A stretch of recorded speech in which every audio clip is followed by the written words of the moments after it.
안녕하세요. 부구리입니다. 원룸살이하며 시작한 첫 갭 투자에서 수익률 25%를 달성했었습니다. 하지만 아쉬운 점도 있었는데요. 오늘은 처음 갭 투자를 해보았던 과정을 이야기해 보겠습니다. 이 영상은 2019년 제가 갭 투자를 처음 했었던 이야기입니다. 참고 부탁드립니다. 재테크라는 것을 경매학원 수강을 통해 시작하게 되었습니다. 강의를 들으면서 실전으로 부딪혀가며 배워보고 싶었는데요. 소자본으로 부동산 투자가 가능하다는 것이 저에게는 좋은 점으로 다가왔던 것 같습니다. 그래서 갭 투자라는 것을 처음 시작하게 됐었는데요. 재테크 초보가 해봤던 갭 투자 과정, 지금부터 한번 살펴보겠습니다. 저는 먼저 투자 지역을 선정했었습니다. 지역 선정은 비교적 쉽게 했었는데요. 그 이유는 학원에서 경매 수업할 때 천안에서 물건이 많이 나왔었는데요. 이때 천안 조사를 하게 되면서 자연스럽게 관심을 갖게 되었었습니다. 제가 천안을 첫 투자지로 정했었던 몇 가지 이유가 있었는데요. 첫째, 지방인데 교통이 나름 좋습니다. 천안은 SRT와 KTX를 이용하면 강남과 서울 도심까지 40분에서 1시간이면 이동 가능하다는 장점이 있었습니다. 또한 1호선도 연결이 되어 있는 곳이죠. 도시간 이동은 수월할 것으로 보았습니다. 일자리가 많다. 주변 산업단지가 많고 삼성전자, 삼성디스플레이 등 일자리가 풍부한 도시였습니다. 이는 천안으로 인구 유입이 계속되는 이유이기도 했었습니다. 공급이 부족하다. 지난 몇 년간 미분양 물량이 소진되고 있었고 향후 수요 대비 공급 부족이 예상되고 있었습니다. 인구 유입은 계속되는데 공급이 부족해지면 수요와 공급 원리에 따라 가격이 상승하겠다는 단순한 판단이 있었습니다.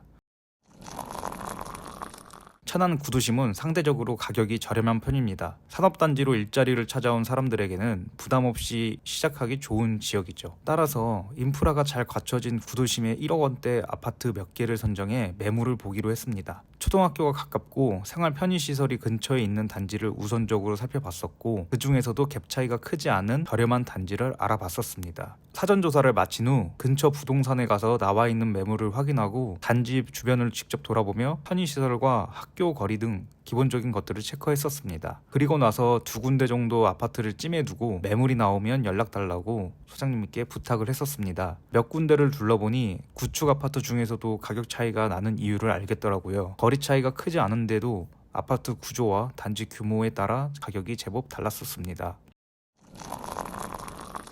며칠 후 부동산 소장님께 연락이 왔습니다. 중충에 괜찮은 시세로 매물이 나왔다고 하더라고요. 바로 가서 계약을 했었습니다. 하지만 구축 아파트가 저렴한 이유는 분명했습니다. 인테리어가 전혀 안 되어 있어 낡은 느낌 그대로였죠. 그 상태로는 전세가를 제대로 맞추기 어려울 것 같았고 원하는 값도 받기가 힘들 것 같았습니다. 나중에 매도할 때도 마찬가지고요. 구축 아파트는 인테리어가 되어 있어야 잘 나가겠다 싶었습니다. 그래서 부동산 소개로 인테리어 업체를 연결받아 계약과 동시에 공사에 들어갔었습니다. 샤시는 비용 문제를 제외하고 24평에 약 820만 원 정도를 들였던 것 같습니다. 인테리어를 하는 동안 부동산에서는 부지런히 전세 세입자를 구해주셨습니다. 공사가 끝나고 잔금을 치를 즈음 무사히 전세 계약을 하게 됐어요. 천안은 조정지역 같은 규제지역이 아니었기 때문에 2년만 보유하면 바로 매도가 가능했었습니다. 그래서 2년 후 매도를 목표로 약 1년이 지난 시점에 매수 금액보다 약 2천만 원 정도 올려서 부동산에 내놨었습니다. 하지만 몇 달이 지나도 전화기는 계속 잠잠하였고 연락이 오지는 않았었습니다. 하염없이 기다리던 중 천안의 투자 수요가 갑자기 몰리면서 규제지역으로 지정이 되었었습니다. 또한 임대차 3법이 발의되면서 2년 연장이 가능해졌었습니다. 전세 있는 물건이 거래가 잘 안 되는 분위기가 조성되면서 더욱더 암흑 속으로 가는 듯 했었습니다. 하지만 불행 중 다행으로 공시지가 1억 이하인 경우 취득세 및 양도세 완화가 적용되면서 이를 노리는 투자자분들이 천안으로 많이들 오셨었습니다. 이때 부동산에서 바로 연락이 왔고 서울에 사시는 분께 매도를 했었습니다.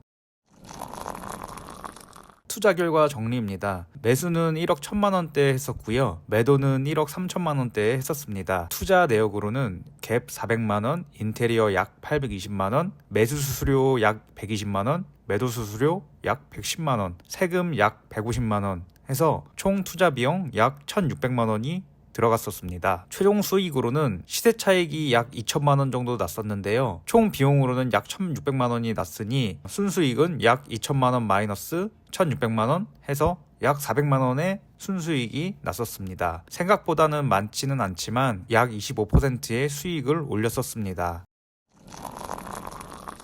매매 후기입니다. 당시 이것저것 많이 신경을 썼었는데요. 초기 투자 비용 대비 수익이 극대화되지는 않았던 것 같습니다. 예상 수익률 같은 것도 없었을 정도로 준비가 좀 부족했었는데요. 이 기회를 통해 여러 가지 많이 배울 수 있었던 것 같습니다. 특히 기억에 많이 남는 점은 매도 시 시세를 계속 확인을 해봐야 된다는 것 같습니다. 집이 계속 팔리지 않아 연락이 오자마자 저는 바로 팔아버렸는데요. 확인해보니 제가 낮은 가격에 매도한 거더라고요. 제가 매도하고 나서 바로 다른 부동산에서 연락이 왔었습니다. 무려 제가 판 금액보다 2천만 원이 높아진 가격이었습니다. 부동산 시장이 뜨거우면 시세도 펄펄 끓는구나 라고 많이 생각을 했었습니다. 시작부터 끝까지 어설픈 점이 많았지만 제 첫 집이기도 하고 결국에는 수익을 본 첫 부동산 투자여서 제게는 기억이 많이 남는 집입니다. 이야기 들어주셔서 감사합니다.